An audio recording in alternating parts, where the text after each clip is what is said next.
Hello friends, आज का हमारा टॉपिक है introduction to statics. Definition of statics, reason of statics, meaning of statics and feature of statics, इसमें हमारे सब पार्ट रहेंगे। आगे इनको डिटेल में करते हैं। चलो शुरू करते हैं। सबसे पहला हमारा टॉपिक रहेगा डेफिनेशन ऑफ स्टैटिक्स। स्टैटिक की डेफिनेशन आप कैसे रख सकते हो? Static is the branch of mathematics. सबसे पहले ये बता रहे हैं कि ये मैथमेटिक की ही एक ब्रांच है जिसमें हम किसी डेटा को कलेक्ट करते हैं, उसको क्लासीफाई करते हैं, फिर उसको प्रेजेंट करते हैं, एनालाइज करते हैं, इंटरप्रिटेशन करते हैं। ये सारे हमारे आगे चैप्टर आएंगे कि कैसे कलेक्ट कैसे करते हैं, क्लासीफाई कैसे करते हैं, आगे हम डिटेल में पढ़ेंगे। फिलहाल यहाँ पे आप एक डेफिनेशन लर्न कर लीजिए। यहाँ पे in simple word static is the science of data.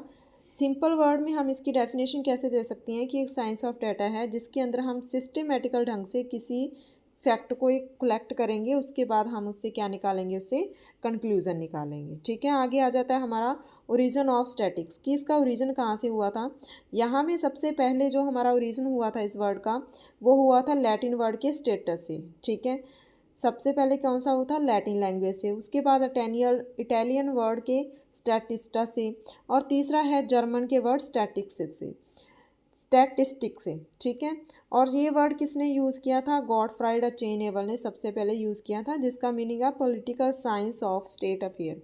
अब इसको आपका लिंक बना के कैसे याद करना है कि जर्मन लैंग्वेज से जो लिया है वो किसने लिया है? गॉटफ्राइड से। G for German, G for Gottfried Achenwall. और इसको फादर ऑफ इकोनॉमिक्स भी, फादर ऑफ स्टैटिक्स भी कहा जाता है। ठीक है, आगे चलती हैं। अर्ली यूज़, पहले इसको कहाँ पे यूज़ करते थे? सबसे पहले इसको एंशियंट्स टाइम में ruler use statics for administration purpose के लिए यूज़ किया जाता था इसको, जैसे population, land, wealth, soldier and tax. पुराने टाइम के अंदर जो रूलर थे, जो राजे महाराजे थे, वो इसको किसके लिए यूज़ करते थे? पॉपुलेशन को काउंट करने के लिए, लैंड काउंटिंग के लिए, वेल्थ के लिए, सोल्जर एंड टैक्स के लिए यूज़ करते थे। ठीक है, और जैसे इजिप्ट के बताया, इजिप्ट के अंदर स्टैटिक्स का यूज़ किसके लिए होता था? बिल्डिंग पिरामिड के लिए यूज़ होता था। रोमन में किस में यूज़ होता था? मिलिट्री और टैक्स रिकॉर्ड के लिए।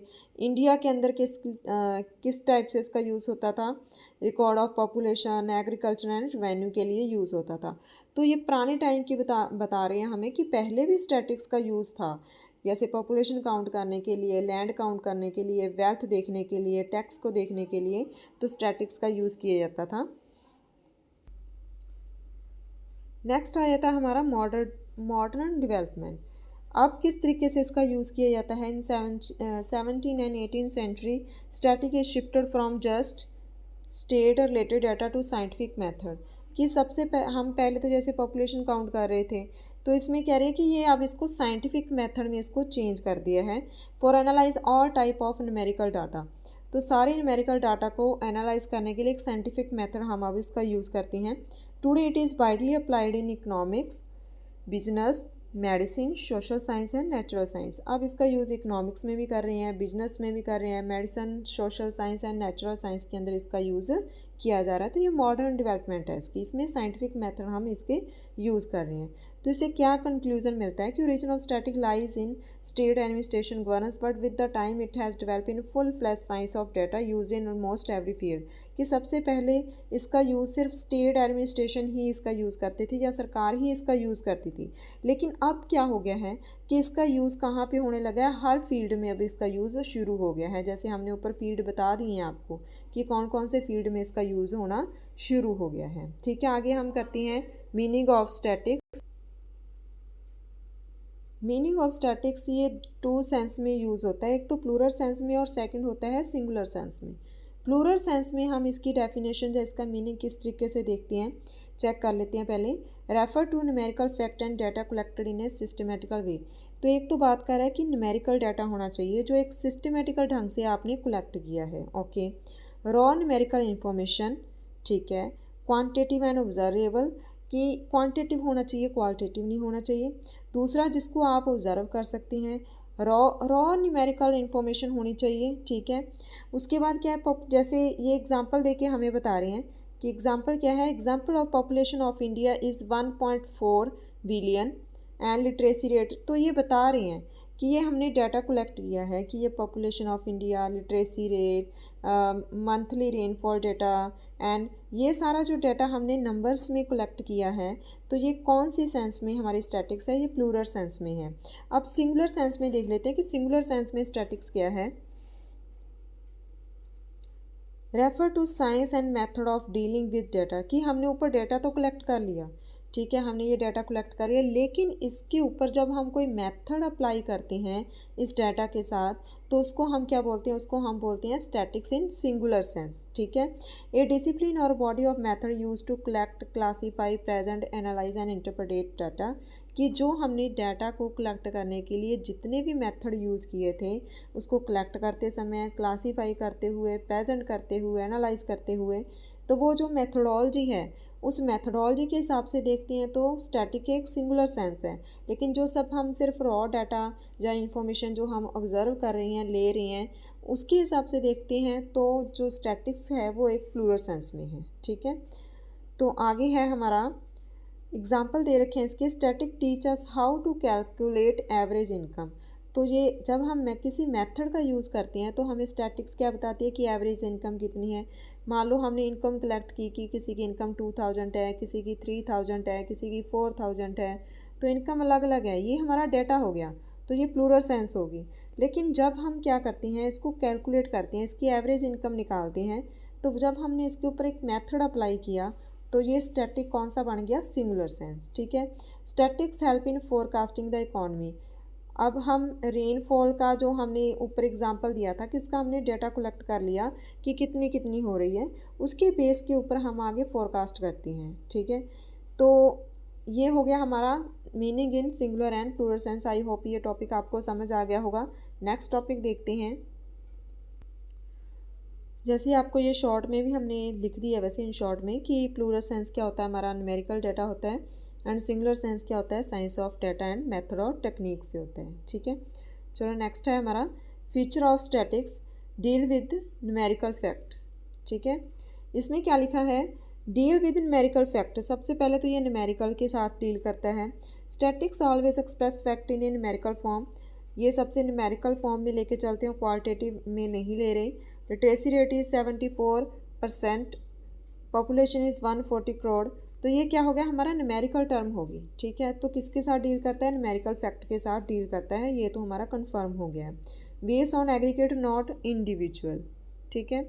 तो सेकंड क्या है कि ये एग्रीगेट्स लेके चलता है, किसी एक पर्टिकुलर पर्सन या इंडिविजुअल से रिलेटेड नहीं है। इसमें हम क्या स्टडी करते हैं, ग्रुप ऑफ डाटा की स्टडी करेंगे, नॉट ए सिंगल ऑब्जर्वेशन।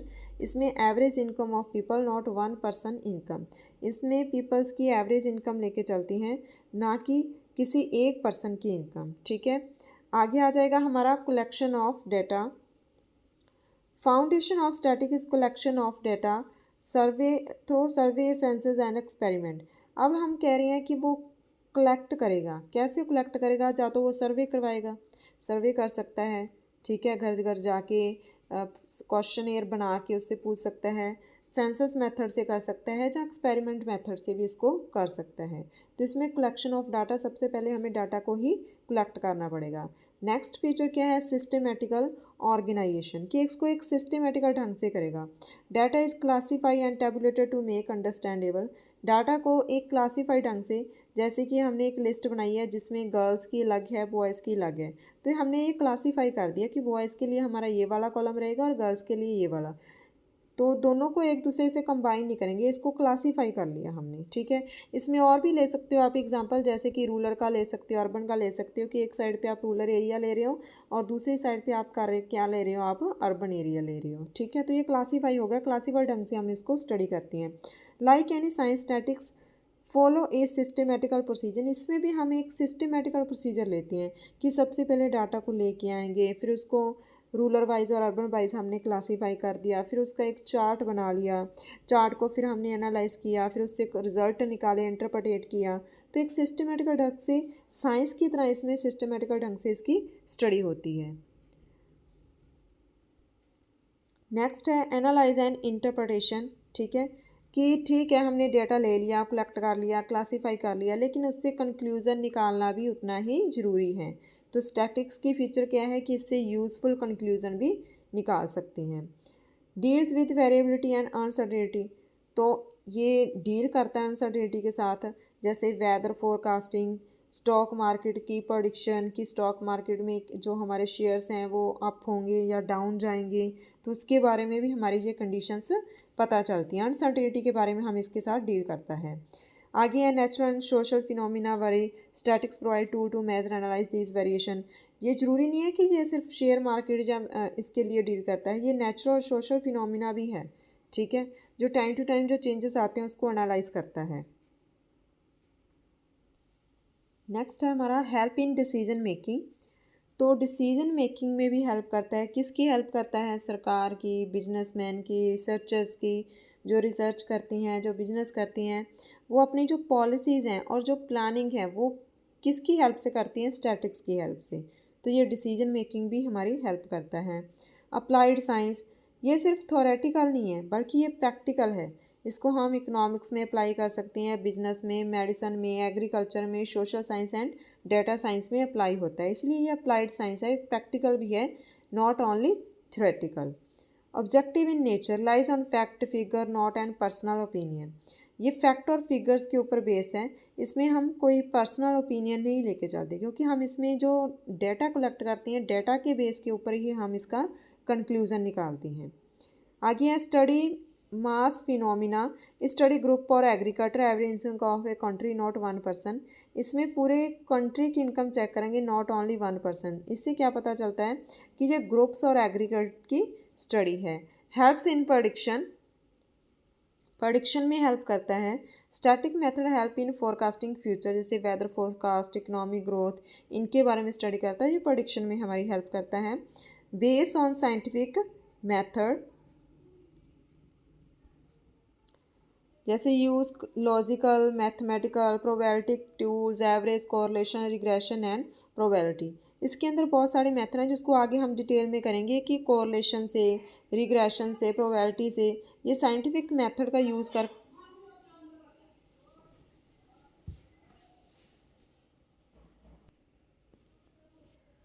तो feature of static as science and scientific statistical method.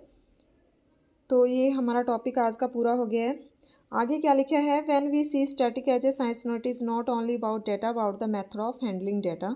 तो कि हमने ऊपर जो फीचर्स पढ़े हैं तो इससे हमें ये बात क्लियर होगी है कि ये एक साइंस की तरह ही ये सिर्फ डेटा कलेक्ट नहीं करता बल्कि मेथड का यूज़ करके उसको हैंडल भी करता है, कंक्लूजन भी निकालता है।